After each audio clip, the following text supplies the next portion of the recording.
ایک وہ پانی ہے جو باہر سے خرید کے گھر لاتے ہیں. فیصلہ تم کو کرنا ہے کہ تمہیں ہونا کیا ہے. بہتے ہوئے نالی کے پانی بننے ہیں یا فلٹر آر او منرل کا پانی کی بوتل کا پانی بننا, مرضی تمہاری. لیکن یاد رکھو فطرت کے نظام میں معافی نہیں. کرو گے تو بھرو گے, محنت کرو گے تو فائدہ اٹھاؤ گے. فیصلہ تم کرو. شرعی نظام کی بات کر رہا تھا نا. شرعی نظام میں دو باتیں, ایک وہ نظام جہاں اللہ نے چھوٹ دی ہے اور ایک وہ نظام جہاں اللہ نے چھوٹ نہیں دی. جس کام کا اللہ نے حکم دیا اس میں چھوٹ دی.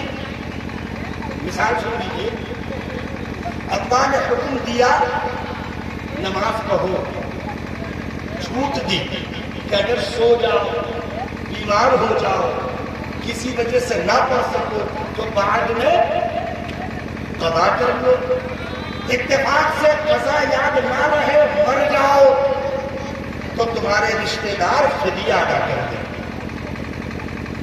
ایک بات یاد رکھیے, مرے ہوئے آدمی پر شریعت کے حقوق میں فدیہ بھی آتا. ہر اولاد کو چاہیے کہ جب اس کا باپ مر جائے تو وہ اپنے باپ پر اللہ کے قانون کتنے باقی تھے معلوم کرے اور اس کی قیمت ادا کرے. اگر 10 روزے چھوٹے ہیں تو 10 روزوں کا فدیہ ادا کرے, 10 نمازیں چھوٹی ہیں تو 10 نمازوں کا فدیہ ادا کرے. میں نے وہ مسلمان بھی دیکھے ہیں اچھے بھلے کہ جن کے ماں باپ 3, 4, 5 سال بستر پہ پڑے رہے, انہوں نے آ کے مسئلہ پوچھا تو نماز کا فدیہ انہوں نے 2, 3, 4, 5 سال کے ادا کیے, لاکھوں روپے ہوا. اور میں نے وہ مسلمان بھی دیکھے ہیں کہ باپ بنا نماز پڑھے مر گیا, اولادوں نے جائیدادیں تو بانٹ لی, فدیہ کسی نے ادا نہیں کیا. اولادیں عیاشی کر رہی, باپ قبر میں ان کے نکیر کے آگے ہاتھ جوڑ کے کھڑا. تو ایک بات کہوں آپ سے, اتنی نمازیں چھوڑو جتنا فدیہ کوئی ادا کر لے. اتنی نہ چھوڑ ڈالو کہ تمہارا فدیہ ادا کرنے کے لیے گھر بیچنا پڑے. تھوڑا رعایت کرو, اتنی چھوڑو. حالانکہ چھوڑو بالکل نہیں, لیکن اب تم چھوڑائیے ہو تو ہم کیا کریں. اتنی چھوڑو کہ جائیداد بچ جائے, اتنی بھی نماز نہ چھوڑ دو کہ جائیداد بچے ہی نہیں. پتا چلا مولوی صاحب ہمارے ابا کی نمازیں 40 سال چھوٹی, مولوی صاحب نے حساب لگایا 42 لاکھ روپیہ ہوا, اور گھر بکا, زمین جائیداد دکان گھر ملا کے نکلی 10 لاکھ کی, اور 35 لاکھ روپے بھیا اور کمائے تو باپ کی نمازیں چھوٹے دنیا دے, روزے تو پیچھے ہیں اور باقی سب چیزیں پیچھے بھی اور دے. تو اولاد کہتی ہے یہاں جہاں اتنی مارے جائیں گے وہاں 10 سال کے اور مار کھا دیں گے, 10 لاکھ آپس میں بانٹ کر مار کو کھائیں گے. آپ کھاؤ مار بیٹھ کر, جن کے لیے کمائے ہو, جن کے لیے نمازیں چھوڑے ہو, یاد رکھو اللہ کو ناراض ان کے لیے کرو جو اللہ سے تمہارے لیے لڑ سکے. اور ایسا کوئی ہے کوئی اللہ سے لڑ سکتا تو پھر اللہ سے کہے تو پنگا لے رہے ہو بھائی, تم کو کوئی ملے ہی نہیں لڑنے کے لیے, سیدھے اللہ سے لڑ بیٹھے. اللہ نے کہا حی علی الصلاۃ, کہا چل نماز, نماز ہے چندہ دے رہے ہیں, ہر مہینہ کا روپیہ دیتے, کم اور کتنے چاہیے ہر مہینہ کا روپیہ. جس قوم کے 1 مہینے کا نیٹ پیک کا خرچہ 300 روپے اوسطاً ہو, اس قوم کی مسجد کا خرچ ماہانہ 10 روپیہ ہے. اتنا قیمتی 10 روپیہ کی وہ نہیں ہے. اوسطاً ایک مسلمان کا ماہانہ موبائل کا خرچ 300 روپے ہے. آپ کہہ دو نہیں ہے. آپ کے گھر میں آپ سمیت 6 لوگ, 4 لوگ, 5 لوگ, خرچہ ہے 1500 روپے, 1200 روپے, 900 روپے, اور آپ کی گھر سے مسجد کو ملتا ہے ہر ماہ 10 روپیہ. 10 روپیہ, وہ بھی اگر آپ اس محلے اجمے میں وہاں گئے تو, ورنہ جہاں پڑھیں گے وہاں دیں گے 10 روپیہ. اب یہ 10 روپیہ میں سب دن دھکیل کہیں, اب کتنا دھکیل نہیں چاہتے, دھکیل تو رہے, دھکیلیے 10 روپیہ میں دی. جس قوم کے پیسے اور جس قوم کے اوسطاً روزانہ, مسلم قوم کا روزانہ عصر سے عشاء کے بیچ میں, مسلم قوم کا روزانہ عصر سے عشاء اخیر یعنی رات 12 بجے تک کے بیچ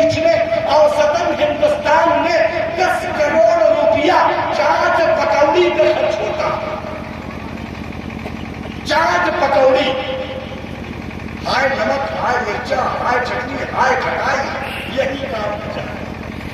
اب ان سے تم سوچتے ہو کہ کوئی دین کا کام ہوگا، ادھر ہاتھ جوڑے بھیا ایسا نہ سوچا کرو، ایسے نہیں سوچا جاتا۔ شیخ چلی بنے گھوم رہے خواب دیکھ رہے،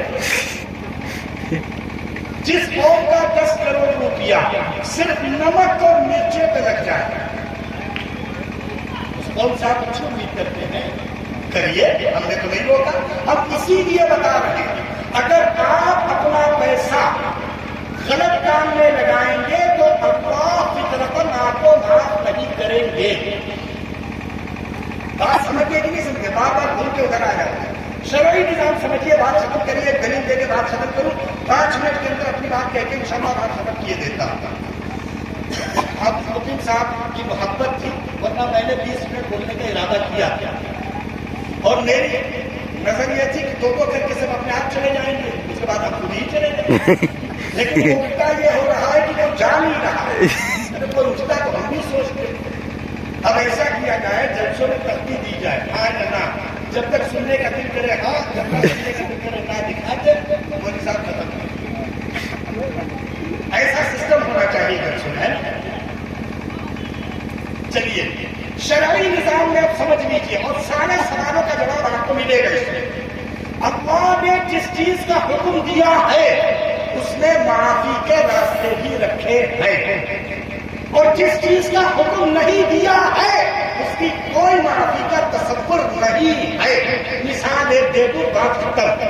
اللہ نے نماز پڑھنے کا، روزہ رکھنے کا، زکات دینے کا، حج کرنے کا، والدین کی خدمت کا، سچ بولنے کا، حلال کمانے کا، پڑوسی کے ساتھ محبت کا طریقہ اختیار کرنے کا، اولاد کی تعلیم و تربیت کا حکم، یہ بہت سے حکم ہے۔ اگر اللہ نے کہا زکات دو تو ان سے کہا جن کو پیسہ دیا، ان سے تو نہیں کہا جن کو نہیں دیا۔ کہا اللہ نے کہا نماز پڑھو، ان سے کہا جن کو نماز پڑھنے بھر کی طاقت دی، ان سے تو نہیں کہا جن کو طاقت نہیں دی۔ سمجھے کہ نہیں سمجھے؟ اللہ نے جس چیز کا حکم دیا اس میں راستے رکھے۔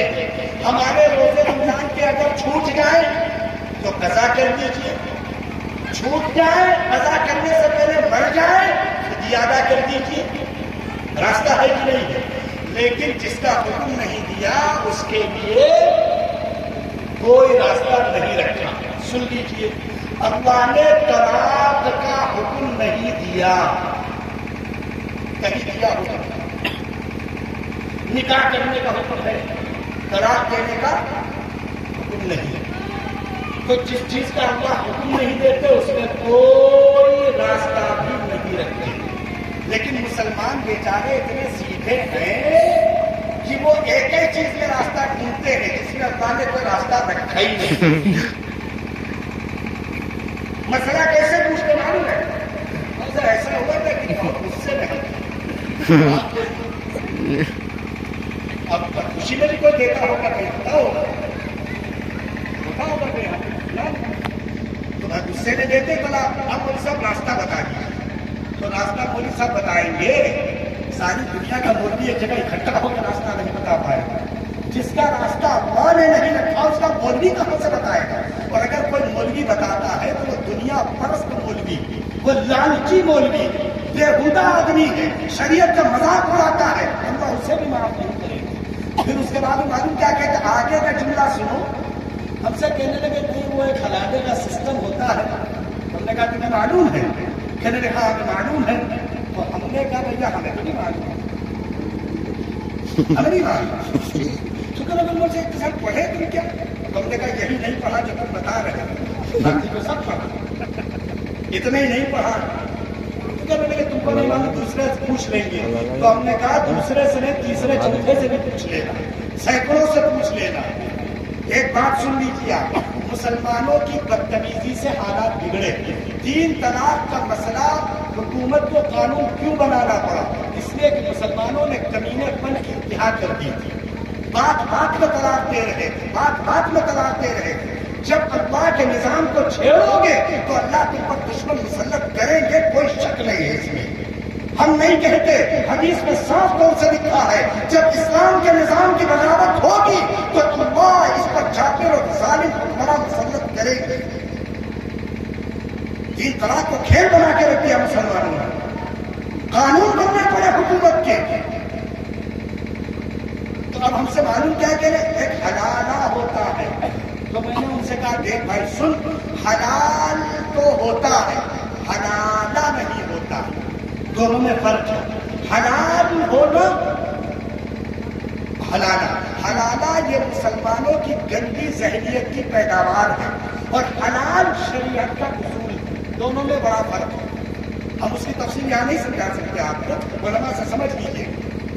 حلال کا مطلب یہ ہے کہ آپ نے بیوی کو طلاق دے دی کسی وجہ سے, اس کا کہیں نکاح ہوا, پھر رکو نہیں بنی, پھر دوبارہ آپ کے لیے وہ حلال ہو گئی, کرے یا نہ کرے. حلالہ یہ ہوتا ہے کہ جان بوجھ کر اپنی بیوی کا کسی سے نکاح کرانا. ہمارے علاقے میں تو 2-3 نکاح لوگوں نے کرائے, اب وہ چھوڑنے کو تیار ہے.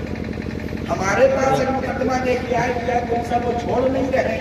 تو ہم نے کہا کہ ہم سے کیا چاہتے ہو, کہنے لگے آپ طلاق دلوائیے. تو میں نے کہا یار تم سے ہم نے اپنی بیوی کی طلاق کروائی تھی, کس سے کروائے؟ مولوی صاحب طلاق کرانے کے لیے, مولوی صاحب نکاح پڑھانے کے لیے, طلاق کرانے کے لیے نہیں. طلاق آپ اپنی بیوی کو دینا, ہماری بیوی کو نہیں دینا. تو اس لیے حلالہ حرام ہے, حلال جائز ہے, دونوں میں بڑا فرق ہے. تو ہماری بات سمجھے نہیں سمجھے؟ شریعت کے ان قانون میں جن میں اللہ نے حکم دیا اس کے راستے رکھے ہیں, اور جس کا حکم نہیں دیا اس کا راستہ نہیں. مثلا ایک آدمی اپنی جان خود قربان کر دے, خودکشی آتم ہتیا سوسائڈ کر دے, موت اپنی مار دے. ایک صحابی ہے میدان جنگ میں ہے, زخم لگ گیا, بہت زیادہ تکلیف ہوئی, انہوں نے اپنے آپ کو خنجر مار دیا, شہید ہو گئے. رسول اللہ صلی اللہ علیہ وسلم نے فرمایا انہوں نے اپنی موت میں جلدی کی, یہ جہنم کے راستے چلے گئے. اندازہ لگاؤ جب ایک صحابی جیسی شخصیت جو انشاءاللہ جنت جائیں گے, ہمارا یقین ہے, جب ان کے لیے خودکشی حرام ہے تو عام مسلمان کے لیے, اور ویسے تو عام مسلمان بیچارہ ڈپریشن میں ہر وقت رہتا ہے. اور ایک ہی ڈپریشن ہے, ان کا پیار ان کی مرضی کا نہیں ملا تو ڈپریشن بھی بس اتنا ہی. دوسرا کوئی ڈپریشن اس قوم کو نہیں, ایک ہی ڈپریشن. اچھا یہ بات ہے میں وہ کہہ رہا ہوں کہ لوگ میرے پاس آتے ہیں, ہم 2 سے 3 گھنٹہ بیٹھتے ہیں اپنے مدرسے میں, تو بہت طرح کے لوگ میرے پاس آتے ہیں. آپ کو کیا بتائیں, اگر ہم قصے لکھنے لگے تو میرے خیال سے 16-17 ہزار قصے ہو چکے ہوں گے عجیب عجیب. ہم کو تو ہمارے ساتھ پاس آتے ہیں نا لوگ, تو ڈپریشن بہت ہے, ڈپریشن ہم آج تک نہیں سمجھے. یہ 15-16-20 سال کی عمر ہے, ڈپریشن کی گولی کھا رہے. ارے یار اللہم بسمک اموت واحیہ پڑھو, جس کو نیند نہ آئے اٹھ کے 2 رکعت نماز پڑھو اور رسول اللہ پہ درود پڑھنی شروع کرو. اگر نیند نہ آ جائے اللہ کی قسم تو ہم سے ملنا تمہارا, لیکن شرط یہ ہے کہ نماز ہو. اب نمازیں تم اپنے ڈپریشن کے لیے پڑھو تو الگ بات ہے. اب نماز میں بھی جب نماز سلام پھیرے تو اپنا میاں راستہ بن جاتا ہے. کیا راستہ ہے؟ نماز بھی اسی کے لیے. ارے نماز تو اللہ کی محبت کے لیے. سمجھ رہے آپ ہماری بات نہیں سمجھ رہے, اس لیے ڈرا نہ کریں.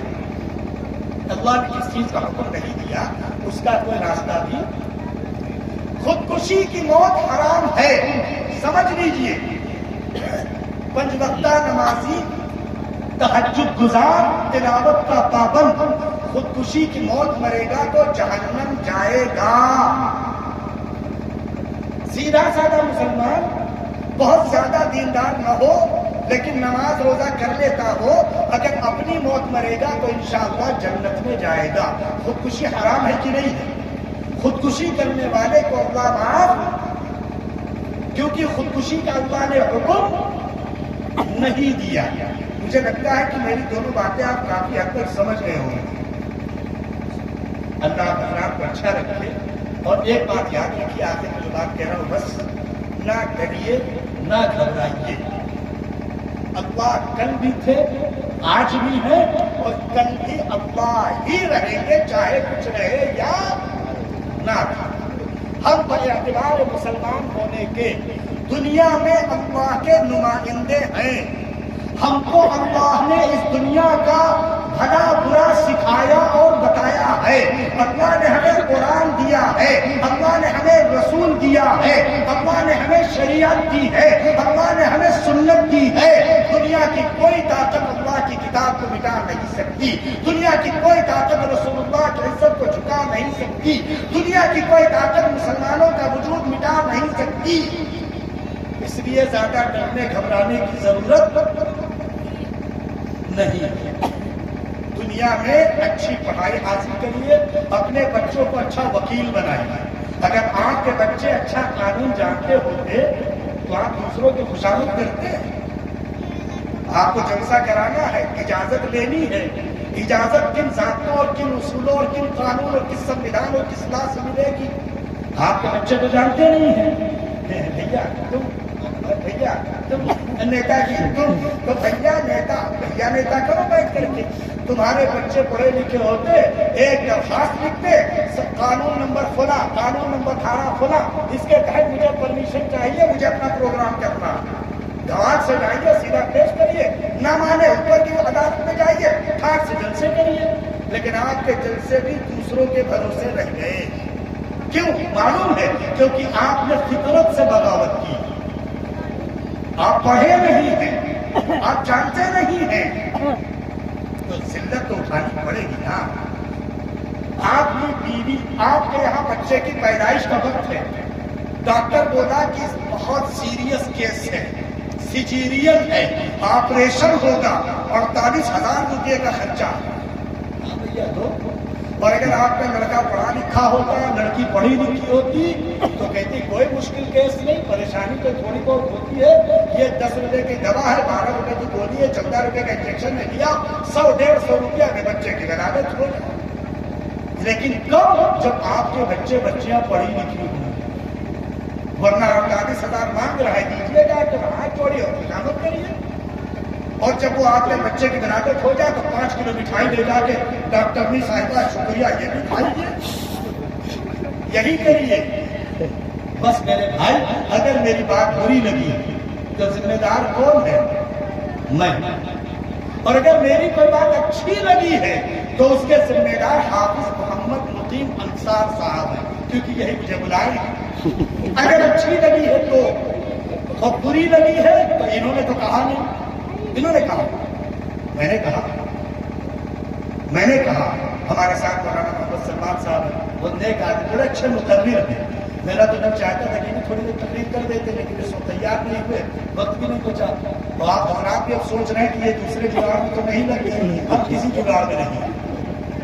ہم نے اپنی بات کہہ لی, موقع ملا آئندہ تو پھر کبھی بات کریں گے آپ سے انشاءاللہ.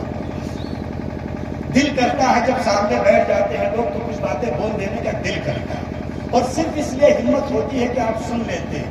اگر آپ نہیں سنیں گے تو کیا پیڑوں کو سنائیں, دیواروں کو سنائیں, مائک کو سنائیں, کھمبے کو سنائیں. آپ سن رہے ہو تو سنا رہے ہیں. کہ تو صبر کر لیا تو مہمان سے بننا اتنا تھوڑا ہی کوئی بول سکتا ہے نہیں. یہ بھی بات ایسا ہے, ایسا نہیں ہے.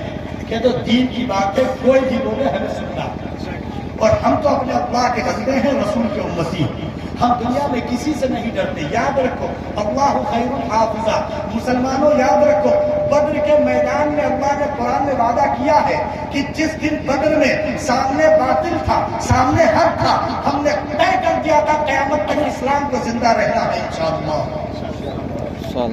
تو بدر سے زیادہ مشکل حالات تو نہیں ہے, اور آئیں گے بھی نہیں.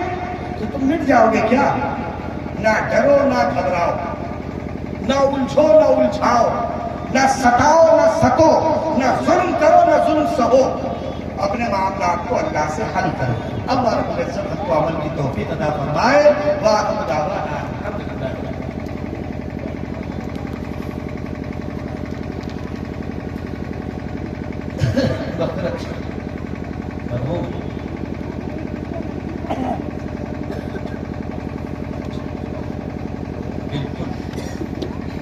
اچھی کیا ہمارے درمیان ہمارے قصبہ مہتپور کے سماج کی قوم کی خدمت کرنے والے